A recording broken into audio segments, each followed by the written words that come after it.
Hello students, in my last lecture I was discussing about 8051 microcontroller architecture, and there I discussed about the special function registers, and in the among the special function registers I discussed the register A and register B. So I started the topic of 8051 microcontroller architecture, so I'll continue with the same topic in this lecture here. So I'll discuss the rest of the special function registers. So the next special function register of 8051 microcontroller is program status word.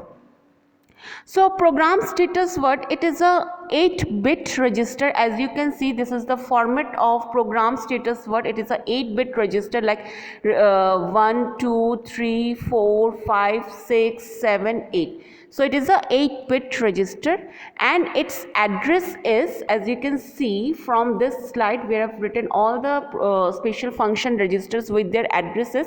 So the address of program status word is D0H.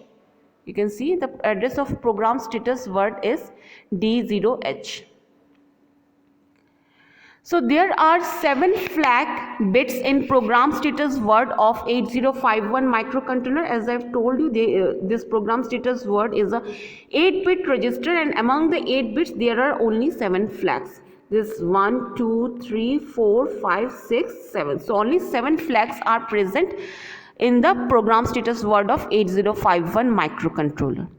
It is bit and byte accessible, just like the register A and register B. That is, program status word is fully accessible as an 8-bit register with the address D0H, or you can say, meanwhile individual bits of the program status word can be accessed with the bit addresses as mentioned here. As you can see, all the 8 bits of the program status word have been assigned the addresses D0, D1, D2, D3, D4, D5, D6 and D7.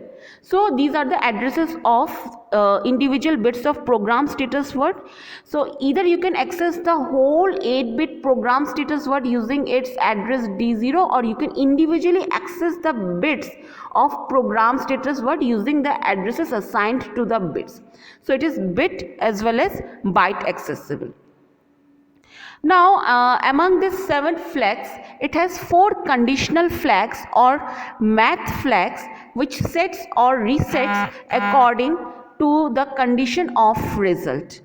So you can see there are 7 flags, and among these 7 flags only 4 conditional or math flags are there. Which are they? They are carry flag, auxiliary carry flag, overflow flag and parity flag. So these are the conditional or math flags, and they set or reset according to the condition or according to the result of arithmetic and logical operation. And it has 3 control flags. So these are the 3 control flags of program status word.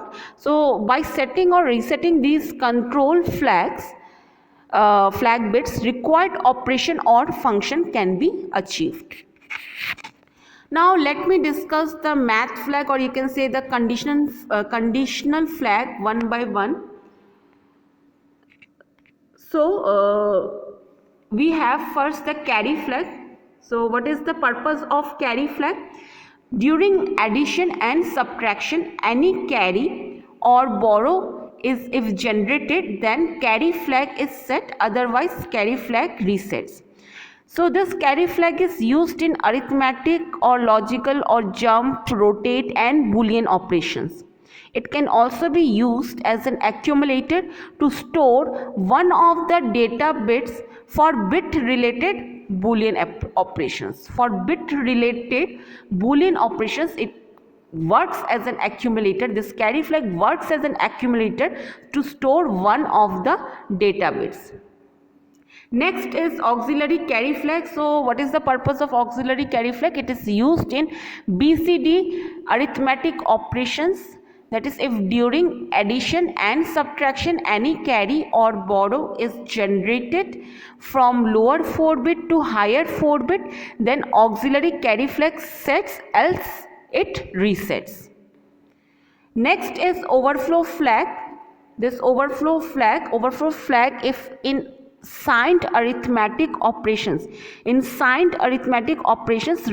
result exceeds more than 7 bit, then overflow flag sets, else resets. So it is used in signed arithmetic operations only. And the last conditional flag that I am going to discuss is parity flag. So if in result of arithmetic or logical operation even number of ones are present, then it is called even parity and parity flag sets. And if in result odd number of ones are present, then it is called odd parity and the parity flag will be reset. So this is how, depending on the condition of arithmetic and logical operation, the math flag or the conditional flag sets or resets. Next I am going to discuss about the control flags. So first let's discuss about the F0 control flag. It is user defined flag or user programmable flag.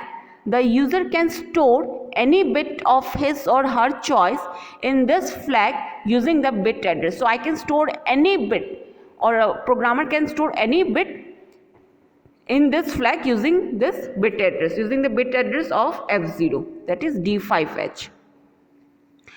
And the remaining two flags, control flags RS0 and RS1, basically these bits are user programmable. They can be set by the programmer to point to the correct register banks. The register bank selection in the program can be changed using these two bits. So these two bits, they are user programmable and they can be set by the programmer to select the register banks. When I was discussing the memory organization of 8051 microcontroller, I told you that in the RAM part, in the data memory part, there are 4 register banks, and to select any one register bank among the 4 register banks, we have to set or reset the RS0 or RS1 bit accordingly. So if both RS0 and RS1 are 00, then automatically bank 0 will get selected. So bank 0 is selected by default because RS0 and RS1 will remain 00 initially. Now if I make RS1 0 and let if I make RS0 1 and let RS1 to be 0 only, then bank 1 will get selected from the data memory. If I make RS1 1 and let RS0 to be 0, so bank 2 will get selected from the data memory, and if I make RS1 and RS0 both to be 1 and 1, so bank 3 will get selected automatically. So this is these two bits of the program status word, they are used for the selection of banks of the RAM, that is data memory. Next special function register that I am going to discuss here is program counter. So this is another important register in the 8051 microcontroller. The program counter points to the address of the next instruction to be executed. So as the central processing unit, that is CPU, fetches the opcode from the program ROM, the program counter is incremented to point to the next instruction. The contents of the program counter are placed on the address bus to find and fetch the desired instruction. The program counter in the 8051 is 16 bits wide. This means that the 8051 can access program addresses from 000 to FFFFH, a total of 64 kilobytes of code. So however, entire 64 kilobytes of on-chip ROM have not been installed in all the members of 8051 microcontroller. Not all the members of 8051 microcontroller will have entire 64 kilobytes of ROM. Now at what address does the CPU wake up upon applying power to it? Which means in case of 8051, in case of 8051 microcontroller, or in case of 8051 family, all members, all manufacturers microcontroller wakes up at memory address 0000H, at this memory when it is powered up. Powering up means applying VCC to the reset pin of 8051 microcontroller. So when the 8051 is powered up, the program counter has the value 0000 in it. This means that it expects the first opcode to be stored at ROM address 0000.